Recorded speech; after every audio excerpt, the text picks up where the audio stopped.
Olá, olá pessoal, bem-vindos a mais um Translate Entrevista. Hoje a gente tem o prazer de estar aqui com o professor Plínio Amaral, professor da Universidade Federal Rural do Rio de Janeiro, desde o ano de 2009, que se doutorou em História Medieval, né, em 2008 pela UF. Então, Plínio, muito obrigado por ter aceitado o nosso convite, muito obrigado por estar aqui com a gente hoje. Né, a gente está em fusos horários bem diferentes, mas a gente conseguiu encontrar uma agenda, então só te agradecer demais essa tua disponibilidade e passo a palavra para o Thiago para ele fazer a nossa primeira pergunta. Olá, pessoal. Bom dia, boa tarde, boa noite para quem está acompanhando mais um Translate Entrevista. Queria agradecer ao professor Plínio pela disponibilidade, participar aqui conosco desse projeto. Já estamos na última etapa desse projeto. Esperamos encerrar as entrevistas até o final do ano, então é um prazer recebê-lo aqui.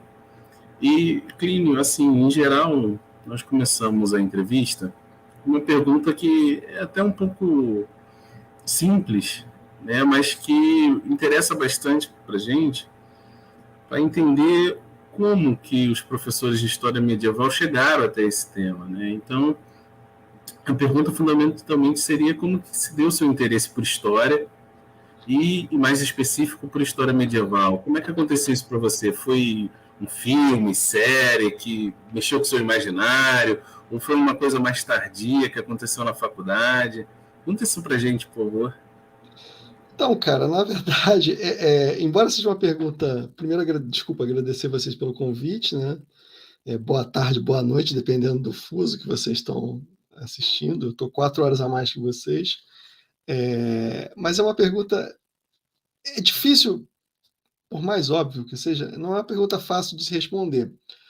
Porque há 2 movimentos que me vêm à cabeça. Assim. O primeiro, óbvio, né, que seria essa perspectiva mais cronológica, e eu vou tentar, no primeiro momento, falar sobre isso, que é o porquê, né, a escolha pelo curso de graduação em História. E tem 2 momentos. Assim. O primeiro momento, eu sou da geração, eu já estou ficando um pouco velho, eu sou da geração fora Collor. Né? Então, eu peguei o movimento do impeachment do Collor, em 92. Então, assim, num primeiro momento, o meu interesse por História vem muito vinculado a uma militância política, no sentido de uma militância de esquerda, no processo do racha do PT, que vai dar que deu no PSTU, por exemplo, que quando eu entro na universidade eu fazia parte. Então, havia toda uma vinculação com essa perspectiva de uma história contemporânea, de uma perspectiva marxista de história. Engraçado eu falando isso hoje, né, porque eu tendo a criticar bastante o marxismo, e ao longo da faculdade acabou que apareceram algumas coisas que me chamaram a atenção. E aí, por isso que eu falo que é um pouco difícil responder, porque, na verdade, aí há uma mistura, e já que a gente está falando de historiadores, essa coisa da memória ela não é uma coisa muito clara, porque, hoje em dia, o meu maior interesse pela área das humanidades nem necessariamente diz respeito à história, diz respeito aos estudos do campo, dos estudos das religiões, de um modo geral. Então, e aí, pensando na minha trajetória desse primeiro momento, lá nos anos 97 na UF, quando eu entro na graduação, eu tendo aulas com a professora Vânia, inclusive, esse despertar por esse estudo da religião em períodos recuados do tempo, e que, na verdade, hoje, aí, fazendo esse movimento dialético com o que eu penso hoje, como eu me vejo no passado, e muitas vezes é engraçado, brincadeiras à parte, mas esse processo de envelhecimento é bem interessante, que você começa a se questionar sobre algumas escolhas. Né? Então, definitivamente, não ter caminhado por essa vinculação entre movimento social e história, eu acho que foi uma escolha acertada. Nada contra, pelo contrário, eu sou uma pessoa super defensora da luta social, mas do ponto de vista como professor, como intelectual, e como as questões que me incomodam, no passado incomodavam, mas era mais um ruído que eu não sabia identificar, e hoje, infelizmente, talvez até pelo advento do bolsonarismo e do fundamentalismo religioso de direita no Brasil, isso tem me visto... às vezes eu me pergunto, por que eu não vi isso antes? Muitas coisas que estavam lá no final dos anos 90 já estavam claras naquele momento, mas eu naquele momento eu não sabia, e aí acabou ficando aquela coisa assim, vou pensar sobre religião, e aí talvez o recorte seria esse recorte na Idade Média, que era uma coisa que também me chamava bastante a atenção naquela época. Embora, confesso que, na época, eu não conseguisse, talvez, elaborar da forma como estou falando com vocês hoje. Passado mais de 20 anos desse processo todo, estou falando do meu início da graduação em 97, mas eu tenho um caminho meio tortuoso. Quanto à escolha por história, desde o meu ensino médio tinha isso muito claro, mas ao longo da faculdade houve esse ponto de inflexão, ou seja, deixar as questões contemporâneas um pouco de lado e pensar sobre religiosidade, que era uma coisa que e eu segui esse caminho entre o mestrado e o doutorado. Enfim, não sei se eu respondi ou se eu deixei vocês mais confusos com a minha própria confusão atual do que qualquer outra coisa. Não, imagina, perfeito. E aí, assim, nesse processo, agora que a gente tem um pouquinho mais clara a maneira como você se ingressou e como é que se aproximou da história medieval de uma forma mais específica, a gente queria te perguntar como é que foi a sua trajetória de investigação, como é que são os seus interesses de pesquisa, e aí, se você puder fazer para a gente um retrato mais ou menos estruturado assim, começando lá desde a graduação, fez PIBIC, não fez PIBIC, o que desenvolvia, como é que foi o mestrado, houve mudança de tempo para o doutorado, e agora depois do doutorado, depois que você está como professor universitário, quais temas você trabalhou, por quais caminhos você seguiu, fazer um panorama para a gente um pouco dessa tua trajetória de pesquisa. Então, eu tenho uma trajetória assim, muito linear, que vai da graduação até o doutorado. Seria uma trajetória que, na verdade, por isso que eu falei, eu estava brincando com vocês, eu coloquei dentro desse grande campo vamos chamar, para usar essa historiografia francesa, de espiritualidade. Então, eu tive sim eu tive 2 anos de bolsa de PIBIC no CNPq, e no momento eu trabalhava com um projeto que envolvia, é engraçado que essa questão geracional, como vocês mencionaram no início, era bem interessante, envolvia outros professores que foram citados aqui, como o Zé da Assunção, a própria Vânia, na época coordenadora de um projeto, era a professora Vânia Frois, que era um projeto muito ligado a essa questão de história de Portugal, ligados àquela tradição da historiografia francesa, de pensar a alteridade a partir das crônicas portuguesas do século XV, XVI. Então, assim, eu comecei por ali, ou seja, pensando pragmaticamente em relação à pesquisa, foi nesse contexto lá, pelos anos 98, que eu comecei a lidar com pesquisa, lidar majoritariamente com historiografia portuguesa e francesa, pensando temas muito ligados a essa história cultural, história das representações. Nesse momento, eu comecei a ter contato com as fontes que estavam disponíveis no Brasil à época, que são as crônicas portuguesas, né? E aí eu comecei um pouco a discutir um pouco, que foi, digamos assim, foi o que eu pensei na monografia, e disso eu fiz pensei no PIBIC, que na época a gente chamava nem de PIBIC, a gente chamava de iniciação científica, pensei na monografia, e da monografia foi para o mestrado e para o doutorado, e aí eu vou tentar fazer essa cronologia explicando para vocês. Nessa questão da iniciação científica, por razões óbvias, né, por mais que naquela época a gente achasse que estava desenvolvendo alguma pesquisa original, está lidando com bibliografia e com fonte, aprendendo a lidar com esse tipo de coisa, um pouco... que aí é uma outra questão que a gente poderia, em algum momento, falar, que eu vejo como um problema, só fazendo um parênteses aqui, hoje, como professor na Oral, eu sou muito envolvido nas questões de reforma curricular. Então, assim, me inquieta bastante essa profissão de fé que os cursos Brasil afora têm em relação ao historicismo. Eu consigo ver o historicismo presente na formação. Enfim, a gente pode debater isso mais à frente. Isso já antecipa aquela coisa que eu vou falar, que talvez vocês não... vai criar alguma polêmica. Mas, enfim, eu estou brincando, mas é aquela coisa. Basicamente, bibliografia, eu peguei a bibliografia portuguesa, fontes, ali eu tentei pensar um pouco a partir das crônicas basicamente do Zorara, como se deu esse contato entre portugueses e os africanos, sobretudo ali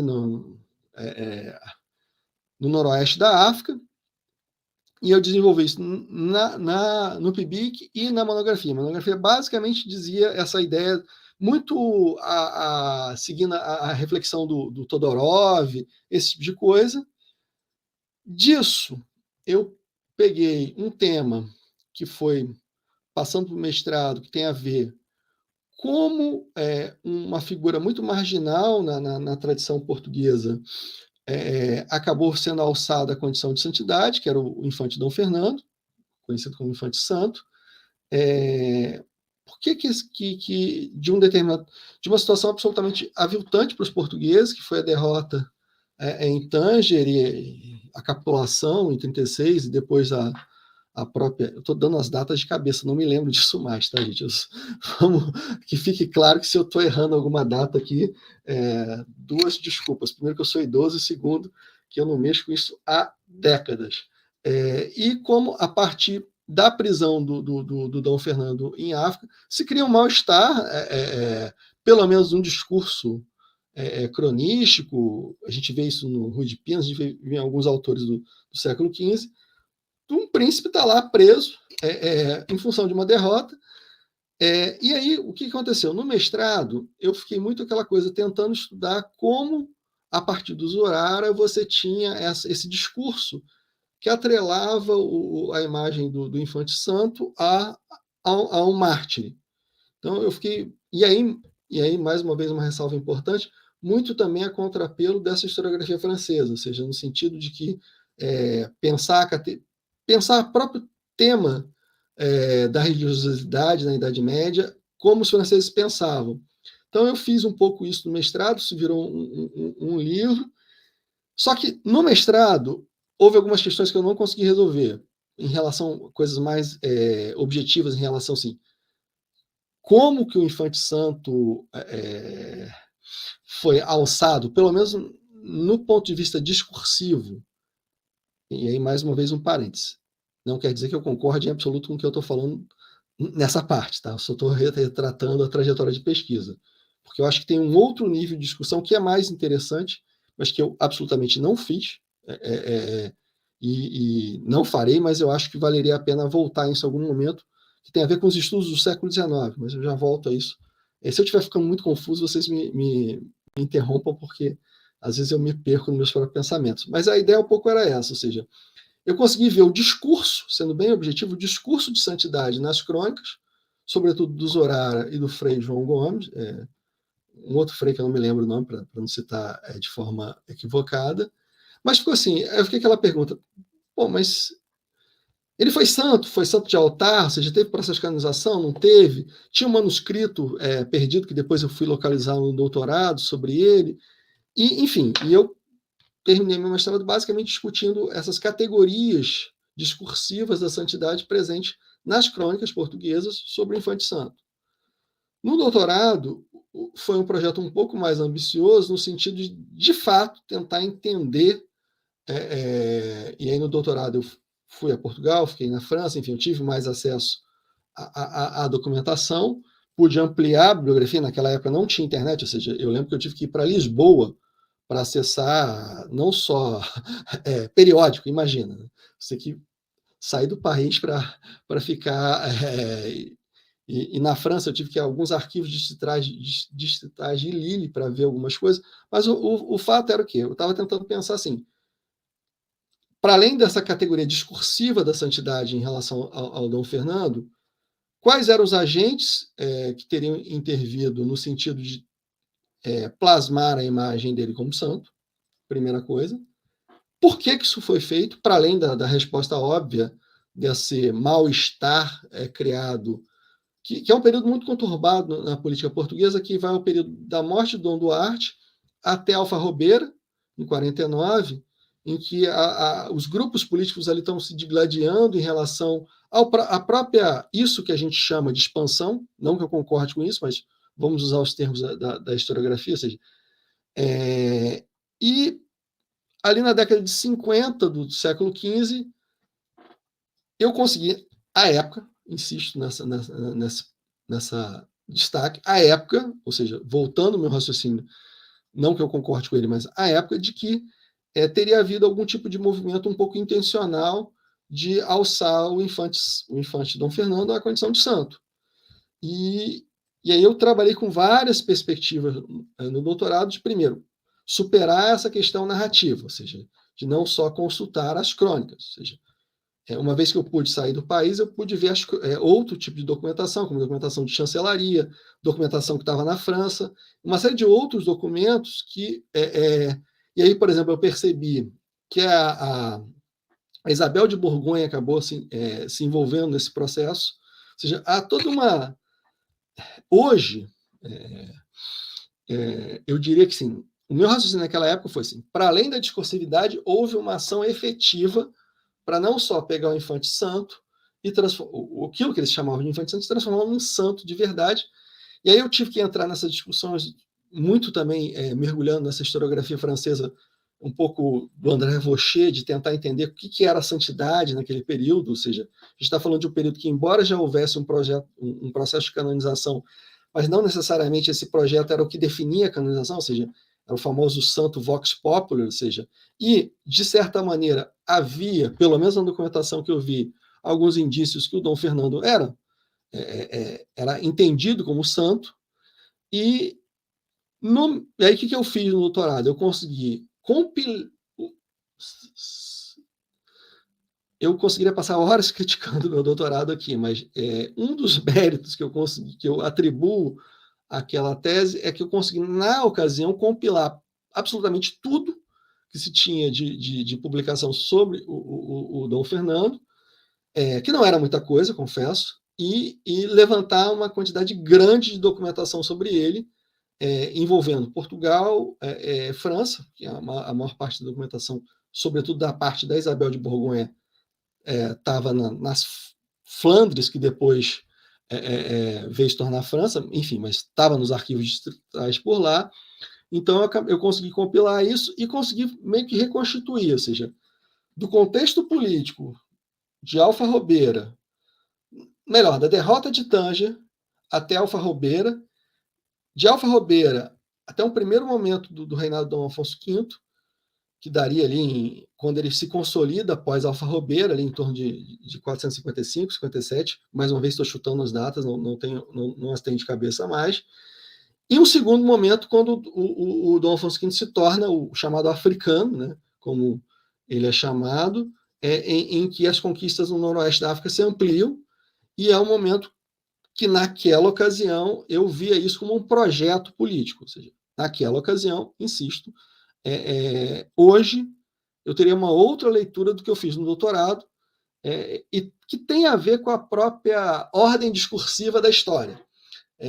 E aí, por que eu estou brincando? Ou seja, eu cheguei, mas por razões que extrapolam a questão da pergunta, assim, o que faltou fazer em relação ao Dom Fernando foi um estudo mais sistemático da iconografia dele, foi o último capítulo da minha tese, e a coisa que eu me lamento de não ter feito, o que eu realmente gostaria de fazer hoje, pensando com a minha cabeça de hoje, é pensar a medievalização do Dom Fernando. Ou seja, eu acho que o Dom Fernando é um caso clássico de medievalismo, ou seja, porque ele foi extremamente usado pelo salazarismo na década de 50, e eu, embora esses indícios estivessem claros à minha frente há anos atrás, eu não percebi isso. Ou seja, então, pensando nessa trajetória que vai da iniciação científica ao doutorado, eu basicamente trabalhei com o mesmo objeto, vamos chamar o Dom Fernando de objeto, e pensando nesse primeiro momento lá na graduação ainda como ligado à chamada expansão portuguesa, e num outro momento que vai do mestrado ao doutorado, mais pensando essa questão ligada à santidade e como essa santidade teria sido construída e por que ela teria sido construída, certo? Enfim, foi um pouco isso. Bom, não sei se eu consegui esclarecer essa primeira parte que vai até o doutorado. A gente fica à vontade para me interromper, porque, como eu disse, eu às vezes sou um pouco confuso. Não, está bem claro, está bem claro. Acompanhamos bem aqui a trajetória do doutorado, e você já deu várias pistas assim, de como é que você migra, né? Se distancia desse sistema de pesquisa e muda para outro. E a gente queria conhecer um pouquinho mais desse Clínio pós-doutorado, Então, aí que tá. Pós-doutorado, eu, por ser da geração Reúne, para usar a classificação de vocês, a qual absolutamente eu concordo, eu terminei o doutorado e muito rápido eu estava na universidade. Ou seja, eu terminei o doutorado em dezembro de 2008, em março, uma coisa surreal pensando no dia de hoje. Eu terminei o doutorado já com a inscrição num concurso. Numa época que havia vários concursos. Então, em março eu já estava aprovado o concurso e assumi, de 2009, assumi na Rural em agosto de 2009. Ou seja, em menos de um ano eu terminei o doutorado, já estava aprovado no concurso e iria começar a lecionar. Bom, esse período, aí eu começo a pensar um pouco diferente. Não, eu diria que não como eu penso, claro, né, eu tenho que colocar isso no tempo. Eu diria que tem uma trajetória que vai até o doutorado, uma trajetória de início de professor universitário que vai ali até os idos de 2013, 14, e uma trajetória que viria até os dias de hoje. Inclusive, explico o porquê que eu estou aqui em Glasgow agora. E eu estou no departamento de letras, não estou no departamento de história. O meu contato com o historiador aqui é zero, brincadeira à parte. Então, assim, mas eu vou fazer esse percurso para vocês entenderem. Nesse primeiro momento, muito motivado por essa coisa de recém-doutor, professor universitário. Então, eu ainda fiquei um pouco atrelado ao doutorado, mas, se eu não me engano, nesse período eu já tinha algum interesse maior pelo o que eu chamo de estudo da religiosidade mais lato sensu. E nessa época também, uma coisa também geracional, é quando começa a aumentar a profissão de conteúdo no YouTube. Entre 2011, 2012, 2013, você já tem um volume bastante grande de vídeos subidos no YouTube. E por essa questão de religiosidade, eu acabei me deparando com algumas coisas na ocasião do Valdemiro Santiago, que ele tem um livro que eu acho que é uma geografia. Eu acabei de publicar um capítulo de um livro aqui, associando essa narrativa que eu vou contar para vocês a uma geografia medieval. Foi publicado agora, saiu, se não me engano, saiu ou pela uma editora holandesa, depois eu até mando para vocês. Ele tem uma narrativa no YouTube que é engraçadíssima, que é quando ele narra o naufrágio. Eu não sei se vocês conhecem a pessoa que eu estou citando, que é o Valdemiro Santiago, que é o líder da Igreja Mundial do Reino de Deus, que é um racha com a Universal. O Valdemiro era o missionário do Edir Macedo na África nos anos 90, e em 96 ele rompe Não, em 98, perdão. Em 98 ele rompe com o Edir Macedo e funda a Igreja Mundial, que foi uma igreja que, até um pouco antes da pandemia, ela disputava ali o neopentecostalismo nacional com a Igreja Universal. Mas por que eu estou falando disso tudo? Porque numa dessa eu vi um vídeo no YouTube do Valdemiro narrando o que ele chamava do Grande Livramento, que é um livro que ele escreveu posteriormente, em que ele contava um pouco essa história dele, de como ele, vindo para a África, para levar a salvação, ou seja, há todo um discurso em relação da África como um lugar que não conhece religião, um lugar dos infiéis muçulmanos. Ele vai para Maputo, enfim. E nessa narrativa, ele, por ter feito milagres, por exemplo, converter num dia 4.000 muçulmanos só por estar lá, enfim. E o diabo, junto com os muçulmanos, palavras do Valdemiro, teria sabotado o barco que ele estava. Esse barco teria naufragado, e nesse naufrágio, embora o Valdemiro pesasse 163 quilos à época, estivesse carregando 2 laptops, peso dos anos 90, na boca, ele teria nadado por mais de 8 horas lutando contra o diabo, espantando tubarões, fazendo milagres. Né? Há um determinado momento na narrativa que ele é assunto e é levado por anjos para uma ilha, enfim. Há toda essa... Ou seja, eu estou brincando, mas assim...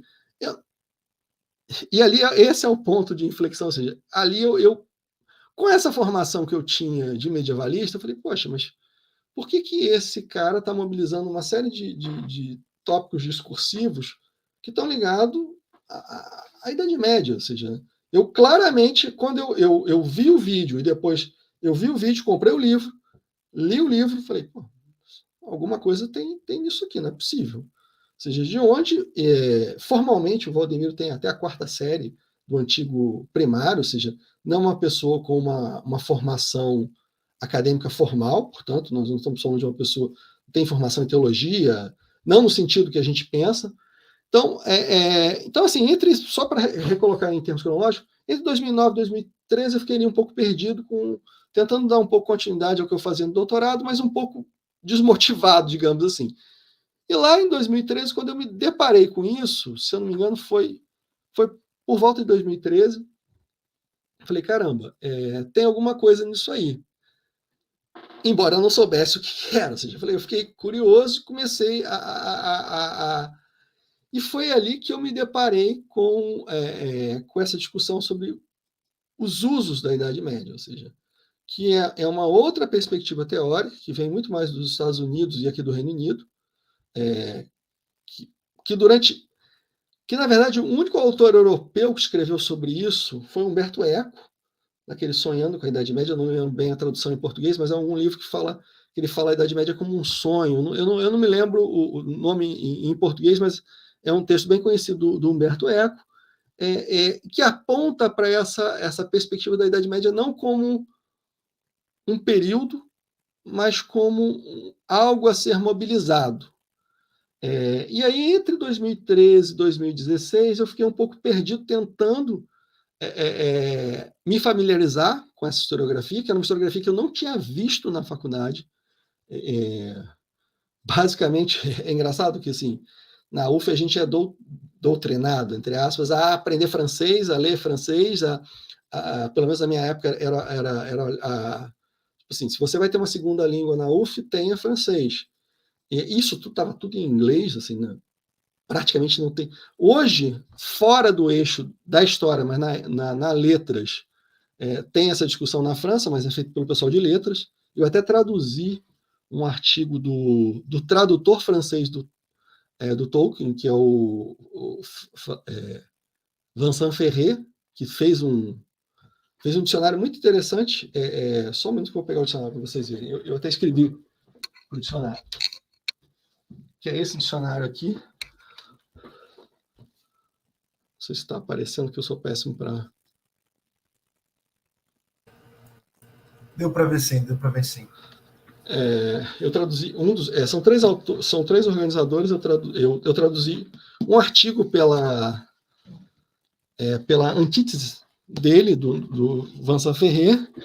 E esse dicionário é engraçado porque ele é um pouco o oposto do dicionário temático do Ocidente Medieval, ou seja, porque ele não pensa a Idade Média, ele pensa os usos da Idade Média. E aqui eu escrevi o verbete Brasil, um dos verbetes aqui. Mas sim, se você vir, os autores não são, pouquíssimos são da área de história. O que é interessante, é uma coisa a se pensar também depois. E também nessa mesma coleção saiu o Fantasia, que é uma outra pegada. Enfim, mas por que eu estou falando isso? Porque eu não conhecia essa historiografia, e aí eu fiquei ali meio tutibiando entre 2013, 2016, 2017, até que, em função de uma orientanda minha da Rural, eu entrei em contato com uma professora, que na ocasião era professora nos Estados Unidos, a Nadia Auschman, que estudava isso. Ela era da área de letras, e aí, a partir dali, eu comecei a ter esse enfoque nos estudos, não da Idade Média, propriamente dita, mas de como a Idade Média, na verdade, e aí entra uma coisa interessante. A Idade Média não existe, literalmente falando, ou seja, ela é uma invenção do século XIX. Na forma que a gente, pelo menos na forma que eu aprendi na faculdade. Eu sei que isso é uma afirmação tanto quanto incômoda para a gente, mas cada vez mais eu me convenço que se a gente for para o século XIX, a gente tem respostas melhores sobre o que a gente pensa da Idade Média. Então, a partir disso, e aí fecharia esse ciclo que me trouxe para cá, a partir desse trabalho, ou seja, e no último momento, que é o momento que eu estou vivendo hoje, a gente vinculando esse tipo de discussão sobre o que a gente chamaria de medievalismo, mas com a forma que isso é feita na América Latina, a gente avançou para uma outra discussão que é o neomedievalismo, ou seja, que na verdade é pensar de como uma coisa que não existe foi reinventada no Novo Mundo e como esse reinventar no Novo Mundo é completamente diferente do que os próprios europeus pensam. E o mais interessante, hoje os europeus, muitos deles usam essa Idade Média feita por nós. Eu vou dar um exemplo para vocês. Não sei se vocês já ouviram falar numa associação chamada Arautos do Evangelho. É um produto de exportação brasileiro, eles estão em 78 países. Eles controlam desde 2000, eu não sei quando, mais uma vez, eu estou péssimo com datas, não sei se foi 2012, acho que foi 2012. Eles controlam a TFP, ou seja, porque houve um racha entre 99, houve um processo em São Paulo. Enfim, o ponto é que, se você entrar na página da TFP na França, da TFP na Polônia, o Plínio Correia foi traduzido para o polonês. A Idade Média que existe, pelo menos para esses grupos fundamentalistas, é a Idade Média inventada por nós, no Brasil, que é uma hipérbole absolutamente surreal. Então, no canal do YouTube dos Arautos do Evangelho, tem uma coisa que eu acho muito divertida, que é o pensamento do Plínio Correia. Então, é bem interessante. Então, um pouco, tentando chegar nessa trajetória até hoje, é um pouco isso, ou seja, eu cada vez fui me distanciando dessa perspectiva minha do meu doutorado, de pensar a história como os historiadores pensam, fui me aproximando dessa perspectiva de uma história muito mais como uma narrativa, no sentido de algo que mobiliza alguma coisa, e, no momento, a gente está tentando discutir um pouco isso a partir da América do Sul. Inclusive, esse livro que eu citei, que tem um capítulo meu sobre o Valdemiro, tem um capítulo do próprio professor Mário Jorge, não sei se vocês já viram. Enfim, eu não me lembro agora sobre o que eu... Mas, enfim, tem alguns autores, acho que brasileiros somos 3, e o Mário Jorge escreve um capítulo nesse livro, o que foi muito interessante, porque o Mário Jorge, na minha memória, o Mário Jorge era alguém que trabalhava com marxismo. Enfim, eu estou brincando um pouco para chamar a atenção de vocês, e que, enfim, cada vez mais... Um outro apêndice, isso me levou para uma outra coisa ligada à rural, que é o estudo sobre protestantismo propriamente dito, um pouco fora dessa perspectiva do uso do Brasil, mas o protestantismo como um problema a ser considerado, não um problema pelo fato das pessoas serem religiosas, óbvio, mas um problema no sentido que os historiadores não querem encarar, ou seja, e hoje eu estou nessa coisa entre os estudos do medievalismo, neomedievalismo, e os estudos do protestantismo, que volta aquelas inquietações que eu falei com vocês há pouco sobre... eu acho que religião é um tema que muito caro à minha trajetória como professor. Bom, gente, eu sei que estou falando demais, desculpa, mas é isso.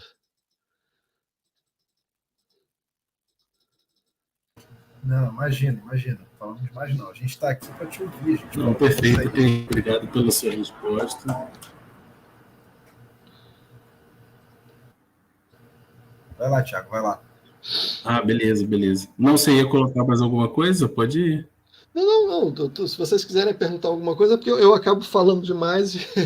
Não, só destacar que assim, pra gente, a gente está aqui para te ouvir, a gente separou esse tempo para te ouvir, então, assim, pode ser uma maior riqueza de detalhes, fica muito à vontade.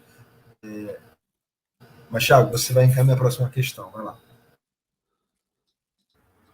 Beleza. Então, Clínio, você falou um pouquinho sobre a sua trajetória de investigação, sobre os seus interesses de pesquisa, e você chegou a comentar que assim que você terminou o doutorado, você já adentrou lá na Universidade Federal Rural do Rio de Janeiro.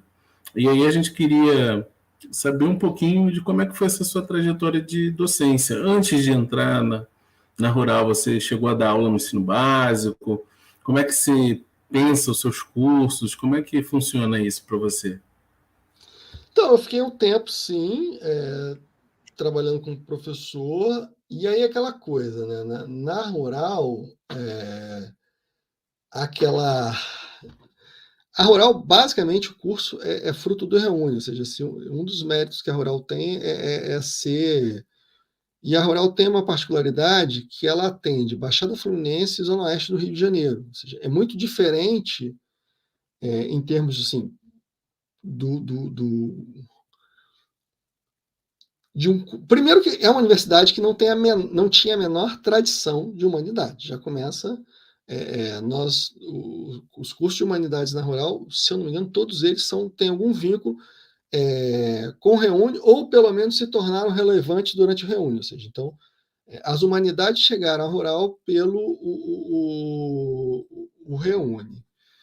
E lá, assim, num primeiro momento, eu fui muito no sentido de replicar um pouco aquilo que eu tinha vivido na UF. Ou seja, de pensar muito aquela coisa de muito conteúdo, tentar cobrir todo o escopo temporal com bibliografia, o que foi uma coisa bastante complicada no sentido de que aí eu não sei, aí entram essas questões minhas como embora eu esteja vendo o mesmo processo aqui com os alunos aqui, tá, gente? Então não é uma questão de ser uma particularidade nossa, ou seja, os alunos eles têm mais dificuldade para lidar com muita carga de leitura. Não sei como é que é a realidade de vocês, mas eu percebi isso na Rural, ou seja, durante muito tempo eu fiquei um pouco forçando um pouco, tentando insistir nisso, e ao mesmo tempo eu me dei conta nesse processo, e aí acabou que na Rural eu acabei me envolvendo com coisas ligadas a estágio, outras questões que não necessariamente está ligada ao nosso campo aqui. Muitas vezes eu me pegava me perguntando assim, o porquê dessa disciplina, da forma como ela está curricularizada nas graduações, pensando, que a maioria esmagadora dos nossos alunos, e eu acho que isso é uma realidade em âmbito nacional, vai ser professor de ensino médio fundamental, que o tipo de questão que a gente traz para esse aluno não necessariamente é um tipo de questão que esteja conectada à realidade do aluno, ou seja, por mais que os bolsonaristas nos acusem de ser Paulo Freireano, essas coisas que Paulo Freire teria tomado das universidades, a gente está longe disso, porque muitas vezes é uma relação muito mais impositiva em relação aos estudantes, ou seja, a gente quer replicar o conhecimento que a gente teve com os alunos e muitas vezes desconsiderando o que eles trazem para a universidade, que é um equívoco na minha avaliação. E, enfim, então, assim, eu diria até 2014, 2015, eu insisti bastante nisso, de tentar esses estudos mais tradicionais. E, paralelo a esse movimento meu de pensar os usos da Idade Média, eu também fui tentando trazer para eles questões desse uso da Idade Média. E, por uma infeliz coincidência, e nesse caso eu sublinho que é infeliz coincidência, a gente teve um aumento de 2016. Aí eu consigo pontuar um pouco melhor até os dias de hoje, e eu acho que essa tendência, ela infelizmente não vai acabar, de você ter, diferentemente da minha geração, em que os alunos que foram fazer humanidades eram alunos que tinham algum vínculo com militância de partido político, de esquerda. Hoje em dia, pelo menos na Rural, a gente tem muitos alunos ligados à religião, a igrejas pentecostais, Assembleia de Deus, por exemplo, com interesses um pouco já interesses formados por influenciadores, que muitas vezes eu acho muito complicado isso, mas eu estou apontando que vocês vão entender onde eu quero chegar. Em que muitas vezes eles criam também uma imagem muito distorcida do que seria a Idade Média. E influenciado por esse movimento que eu estou chamando de fundamentalismo no Brasil. E aí, no caso, o fundamentalismo católico. Não vou nem entrar nessa polêmica do conceito de fundamentalismo aqui, mas só para chamar a atenção de vocês. E aí, a partir disso, embora eu comecei a cada vez mais dar espaço no meu programa para esses usos da Idade Média, e, ao mesmo tempo, tentar questionar a própria ideia sobre o que seria a Idade Média. E aí, eu estava brincando com vocês um pouco de discutir como que a Idade Média foi mobilizada a partir do século XIX. Ou seja, a pergunta, basicamente, que eu tenho trazido na minha trajetória de docente, diria de 2016 para cá, é o porquê que a Idade Média, num determinado momento da história europeia, se tornou tão importante e como que, num determinado momento, sobretudo considerando a nossa realidade no Brasil, a partir dessa ascensão desse fundamentalismo católico, essa Idade Média ela reaparece com contornos muito distintos daquela Idade Média histórica que a gente estudou, por exemplo, a tradição da historiografia francesa.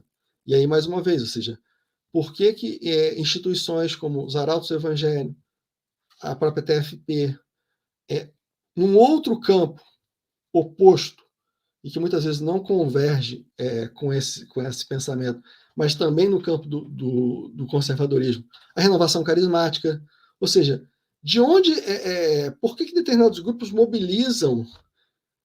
Gente, eu já tive aluno, isso um pouco antes eu vim para cá, a gente promoveu um seminário na Rural sobre fundamentalismo religioso e bolsonarismo, e teve um aluno no meio do seminário que pediu a palavra para recitar o credo católico em latim. Sério, não estou brincando. Enfim, bom, na minha época a gente costuma puxar internacional, umas coisas desse tipo, mas hoje em dia é esse tipo de coisa que costuma acontecer. O ponto é que, na verdade, cada vez mais, eu insisto, eu me distancio dessa Idade Média histórica e venho trazendo para os meus alunos essa perspectiva de uma Idade Média que é mobilizada, ou seja, eu tendo a entender muito mais como um conceito. Eu cheguei a escrever sobre isso, a Idade Média não como um período a ser temporalizado, mas como um conceito a ser mobilizado.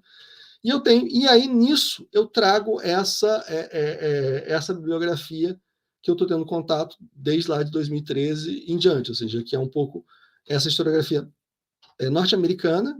Hoje em dia a gente já tem, por exemplo, na Argentina a gente tem pessoas que trabalham com isso.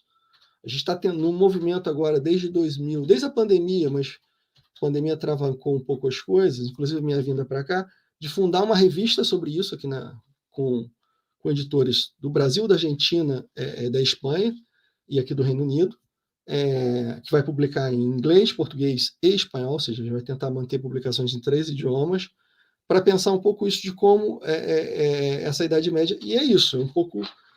É por isso que eu falei com vocês, eu não sei se eu consigo mais me ver nesse campo.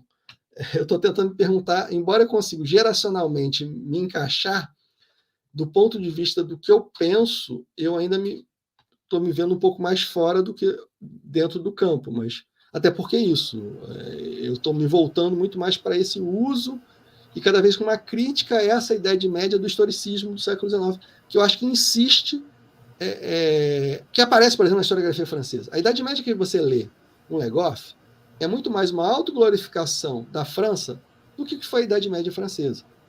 E a gente meio que reproduziu isso durante muito tempo, acriticamente. Então, é um pouco isso. Eu sei que isso pode incomodar as pessoas mais sensíveis, mas eu acho que mesmo essa historiografia consagrada francesa é muito mais aquilo que eles gostariam que fosse, num sentido meio nacionalismo 4.0, do que realmente a gente poderia pensar em termos históricos. Mas, enfim, mais uma vez, não sei se eu respondi vocês. Não, tá ótimo, tá ótimo. A gente agradece as colocações e é isso, a gente está aqui reunindo esses elementos para a gente pensar sobre o campo, inclusive sobre suas transformações internas e migrações internas. Fantástico, obrigado, Plínio. E aí, assim, acho que essa conversa está desembocando bem no que a gente vai conversar na sequência, que então, qual seria a função social desses medievalistas no Brasil? Dentro dessa concepção que você está tendo, você acha que tem um papel diferente? Então, a historiografia que a gente faz tem que ter uma característica específica? Como é que isso está para você? Então, na verdade é isso. Eu acho que eu vou citar um texto da própria Nádia e do Lucas, lá da UEL, em que eles falam um pouco dos dragões, né? Dessa ideia dos dragões. E nesse texto, que está na apresentação de um dossiê da Antítese sobre medievalismo, e tanto o Lucas quanto a Nádia falam um pouco disso, assim, e eu, se não me engano, mais uma vez, eu posso estar errando a referência, mas enfim, se vocês procurarem por Nádia Austin ou Lucas Gambosi, eu não sei falar sobre o nome dele, enfim, mas o professor Lucas da UEL, eles têm esse texto que eles falam um pouco isso, ou seja, eles citam quando o Joseph Morcel teve em São Paulo um congresso, se eu não me engano, em 2009, na USP, em que lá pelas tantas ele fala alguma coisa, mas pô, o que vocês fazem aqui é muito parecido com o que nós fazemos na Europa. E eu tenho essa referência com duas, isso pode ser lido de duas formas. Uma perspectiva de que nós teríamos chegado, pensando nessa um pouco do ponto de vista da geração que me formou, ok, os historiadores brasileiros chegaram ao nível dos europeus a ponto de um europeu reconhecer que a qualidade que nós fazemos é a mesma que a deles. Isso seria uma leitura. A segunda leitura, que é com a qual eu concordo, e é com a qual a Nádia e o Lucas apontam, ora, se a gente está fazendo o mesmo que eles estão fazendo, a gente não está fazendo nada. Porque, na verdade, seria interessante que nós fizéssemos alguma coisa diferente. E aí, independentemente da gente entrar nessa discussão da Idade Média como conceito, da mobilização disso a partir do historicismo, ou seja, o que eu acho interessante, assim, qual seria a nossa função social? Seria uma função de tentar um pouco ser uma reserva crítica ao que é feito na Europa. Porque, na verdade, primeiro que essa história produzida na Europa é uma história vista como, aspas, um patrimônio universal, que serve como fiel da balança para estabelecer, inclusive, currículos, certo? Mas que muito, na minha avaliação, diz muito mais sobre como os europeus concebem a história do que provavelmente o que é a história. Ou seja, a história, diferentemente da física, ela não tem uma epistemologia universal. Acho que ela tem muito mais uma epistemologia ligada a contextos sociais próprios. Então, assim, quando você me pergunta da função social, eu acho que a nossa função seria um pouco tentar trazer, nos desvincular com a devida reserva crítica do que a produção europeia faz, tentar encontrar um caminho próprio e que esse caminho próprio, inclusive, seja capaz de ser essa reserva crítica com essa perspectiva, muitas vezes, nacionalista, eurocêntrica, às vezes até racista, trazidas por essa produção europeia. Ou seja, é muito interessante que a gente, durante muito tempo, nessa fase aí da consolidação do campo no Brasil, a gente, durante muito tempo, tentou pensar do mesmo modo que os europeus. Mas eu acho que, e isso eu consigo ver um movimento um pouco mais claro, que o grande ponto de inflexão, o que vai levar o salto de qualidade da nossa produção, é que nós deixemos um pouco de lado, entendamos a produção deles como uma produção feita por europeus para europeus, muitas vezes com pressupostos colonialistas. Vamos pensar como se o campo se instaurou no Brasil, não deixa de ter toda uma perspectiva colonialista nisso, e a partir do momento que nós entendamos como o campo foi fundado, como esses mecanismos foram colocados na nossa universidade, a gente conseguir, por um lado, estabelecer essa reserva crítica, por outro, produzir com base na experiência que nós temos e, ao mesmo tempo, também tentar pensar um pouco como a gente pode, inclusive agora, brincadeira, como eu fiz com vocês há pouco, estudar como eles compram a nossa Idade Média inventada. E aí eu cito mais uma vez o caso dessas instituições religiosas espalhadas aqui na Europa. Durante a pandemia, eu via vídeos da TFP deles reproduzindo o discurso da TFP brasileira. Então, assim, o que eu estou tentando apontar é assim, se a gente for pensar em função social, se a gente for for seguir os passos dos europeus, acho que a gente não vai acrescentar em nada, sendo muito honesto, e acho que seria um pouco... desculpa, vou ficar um pouco pesado falando, mas um pouco de síndrome de vira-lata nossa. No entanto, se a gente conseguir dialogar de igual para igual com eles, isso a gente já faz, conseguir apontar esses excessos, muitas vezes como eu brinco, dos 50 tons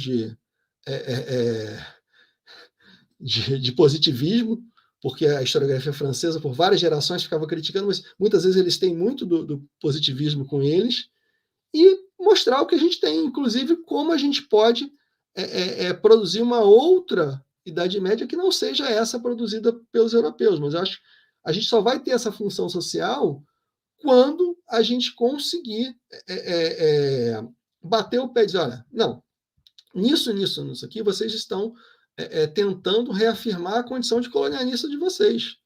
Então, assim, o que eu insisto nessa ideia de descolonizar a Idade Média, no sentido de que é um campo em que se estabeleceu por uma relação colonialista. No Brasil isso foi muito claro, a gente pode voltar lá como o campo se formou com a missão francesa, na USP, aquela coisa toda, mas, ao mesmo tempo, não, olha, daqui para frente a gente está pensando dessa forma, e apontar isso. Acho que ter um pouco, e aí eu insisto, como não estou dizendo que vamos copiar, já que eu estou criticando os europeus, vamos copiar os americanos. Não. Um pouco como a historiografia americana fez. Eles têm uma reserva muito mais crítica ao que é produzido na Europa do que nós temos. Enfim, eu acho que é uma coisa que a gente deveria caminhar, mas eu só vejo uma função social se nós conseguirmos romper com essa perspectiva de que eles são o centro da produção e nós somos aqueles que absorvem a produção. Certo? E como eu citei para vocês, a gente está nesse movimento agora de tentar, inclusive, fazer uma revista que publique em 3 idiomas, inclusive em português, com a sede aqui na Europa. Então, assim, para que historiadores brasileiros possam publicar em português, porque muitas vezes a gente tem que publicar em outro idioma para que eles nos leiam, porque eles não leem português, né? É engraçado isso, mas, de qualquer forma, eu acho que essa função social está muito atrelada a essa ideia de decolonialidade, ou seja, nós temos que ter uma perspectiva decolonial no sentido de não aceitar esses pressupostos como dados. Não sei se eu respondi, mas eu só vejo função social dessa forma. Não, perfeito, Clínio. Obrigado pela sua resposta. E durante sua fala, você chegou a citar o evento em que o Marcel veio até o Brasil, né? Se eu não me engano, era São Paulo. É São Paulo. E destacou essa semelhança muito estranha entre a historiografia francesa e a brasileira. E aí a gente sempre questiona aqui os nossos convidados se existiria alguma especificidade nessa história medieval produzida aqui no Brasil, né? No seu modo de olhar, né?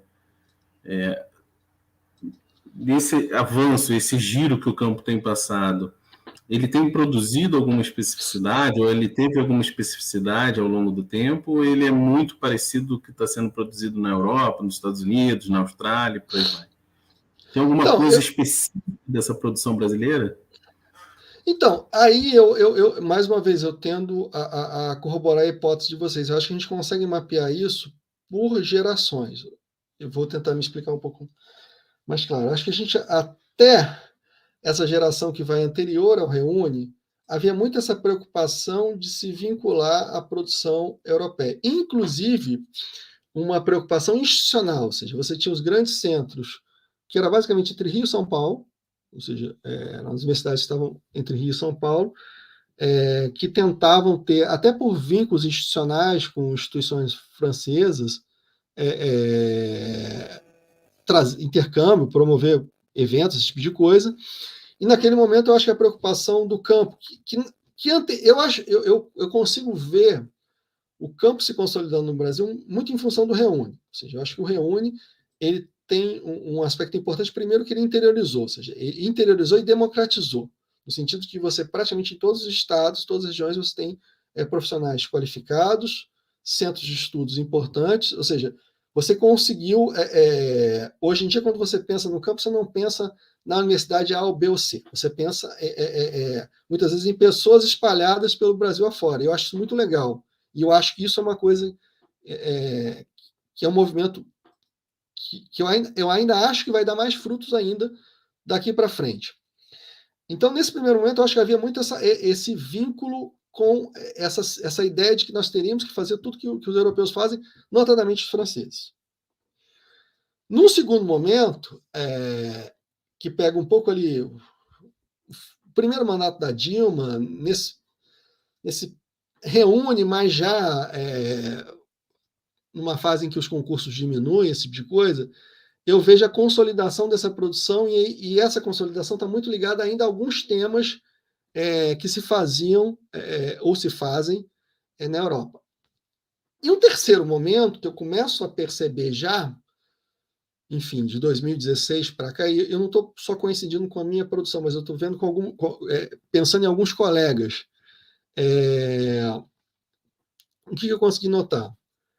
Você mantém esses grandes temas de estudo, muito ainda ligados aos europeus, mas, por outro lado, outros temas foram trazidos. Por exemplo, você tem estudos na área de ensino que era uma coisa que não existia. Não havia nessa primeira geração ali dos anos, que pegou anos 80, 90 e até o início dos anos 2000, não se falava em ensino na área de história medieval, isso não era uma questão. A gente pensava muito nessa formação acadêmica. Então, portanto, e essa discussão de ensino muito usando novas tecnologias.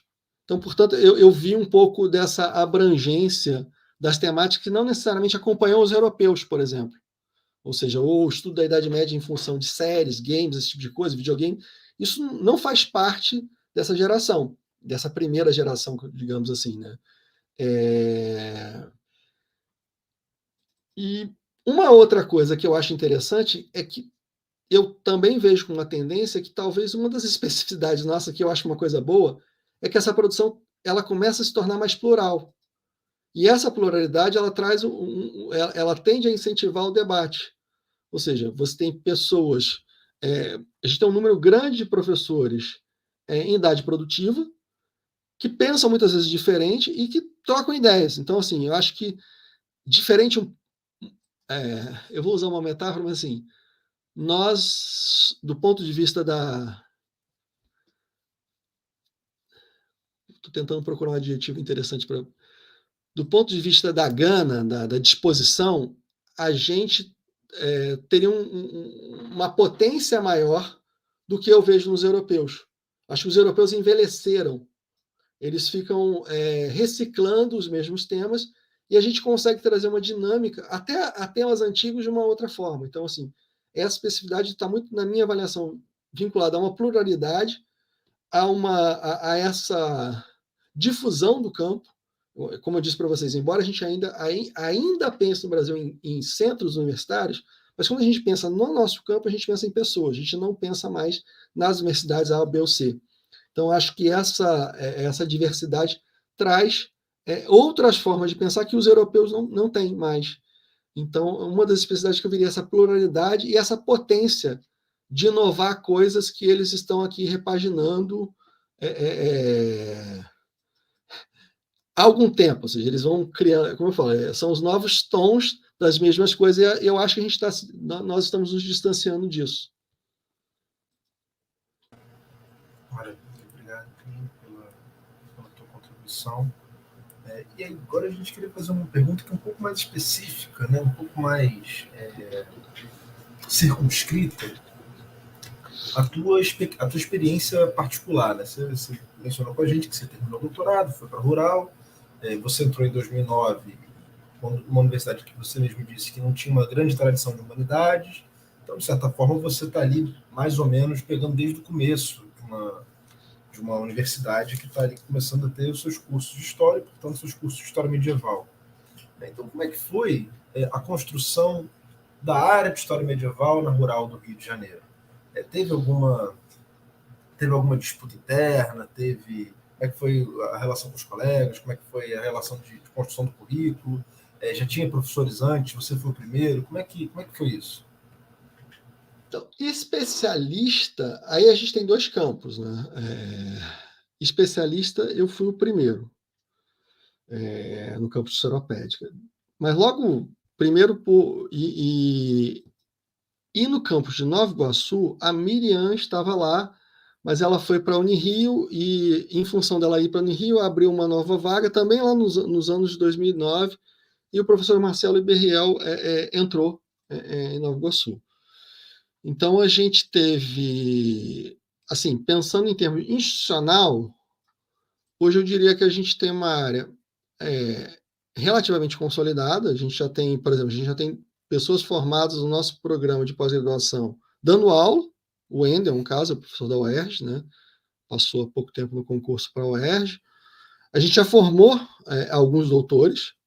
Então, a gente, sim, claro que se comparado ao número de outras universidades, como eu disse para vocês, embora esteja envelhecendo, o Marcelo também, a gente não está tão velho assim, a ponto de ter um número muito grande de orientandos formados. Mas, de qualquer forma, a gente já tem uma tradição formada.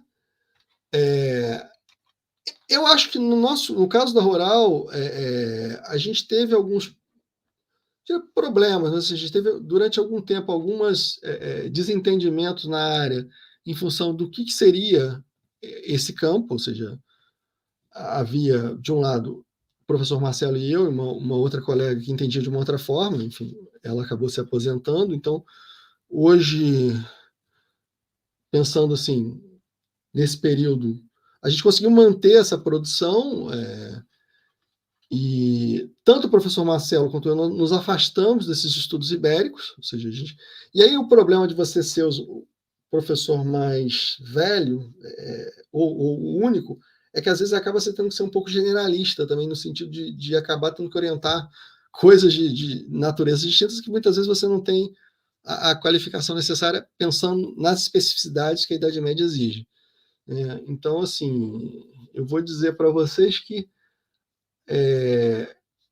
eu acho que o campo na Rural é um campo a se formar.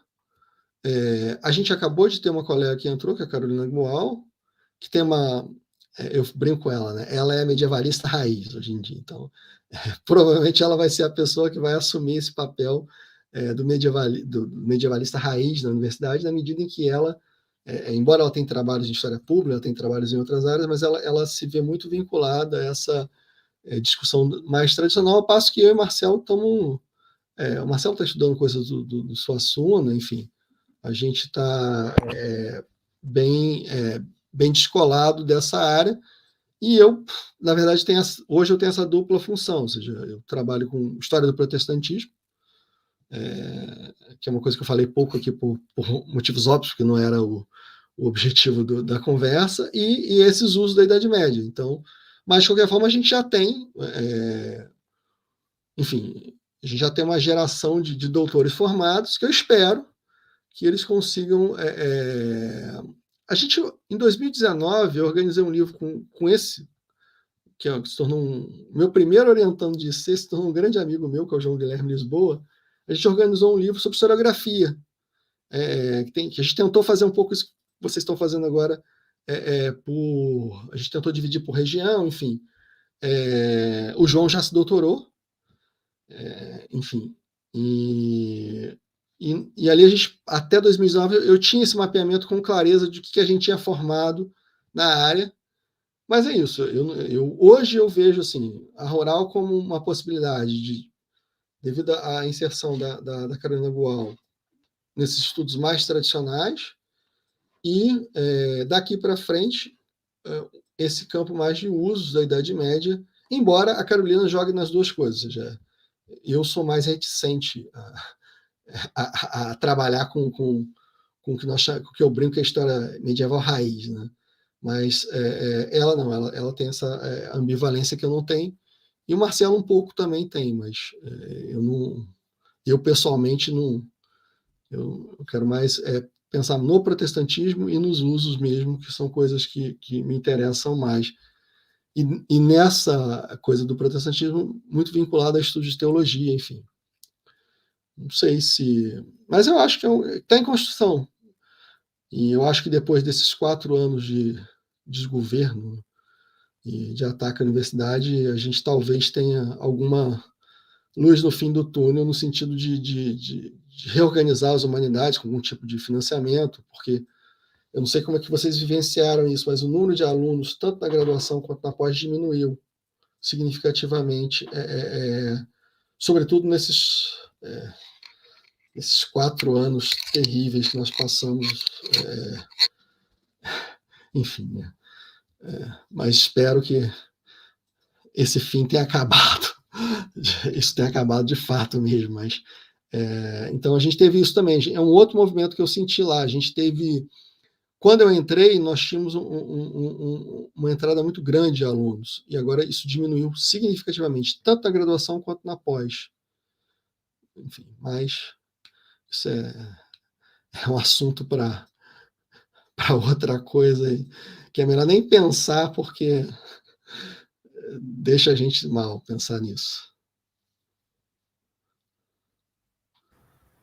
Clínio, obrigado pela sua resposta cuidadosa, no sentido desse processo de construção da área de história medieval. Em todas as universidades a gente viu que tem alguns momentos de tensão, né? Ao longo dessas entrevistas todas que fizemos até aqui, acho que nenhum professor disse que o processo foi simples, fácil, sempre foi marcado por alguns enfrentamentos, enfim.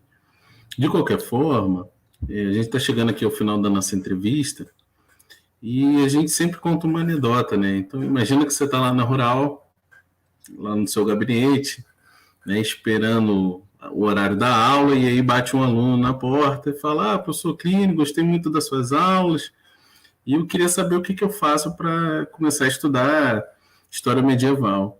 E aí a gente gostaria de saber o que é indispensável para esse jovem medievalista para desenvolver a carreira dele, né? Rapaz, bom, brincadeira à parte, geralmente eu falo o seguinte, porque a gente acaba pegando os alunos no início da faculdade. Né? Pensa um pouco mais, daqui uns 2 semestres você volta aqui. Se o cidadão ou a cidadã voltar, eu acho que o indispensável, agora, brincadeira à parte, é a curiosidade. Eu acho que, na verdade, esse jovem medievalista, acho que a qualidade dele vai estar muito ligado a essa curiosidade, ou seja, e um pouco também, e aí eu acho que cabe fazer esse papel aqui, de defender a área, no sentido de também não necessariamente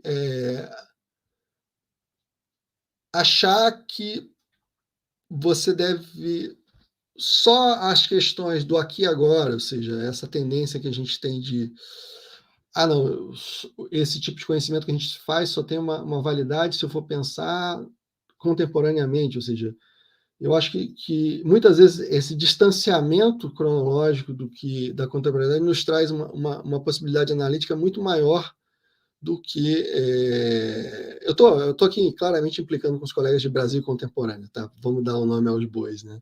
Porque os alunos vão muito motivar, não, porque eu quero estudar isso. Não, mas por que não pensar o diferente? Por que não pensar uma temporalidade cuja a racionalidade é diferente da nossa? Ou seja, eu acho que se o aluno for curioso e tiver essa disposição de não necessariamente cair nos estudos das obviedades, é aquilo que eu falei lá no início da entrevista, ou seja, eu era esse aluno, ou seja, que queria, por questões de vínculo partidário, de vínculo de militância, como quase todos os meus colegas da época, estudar a formação do PT.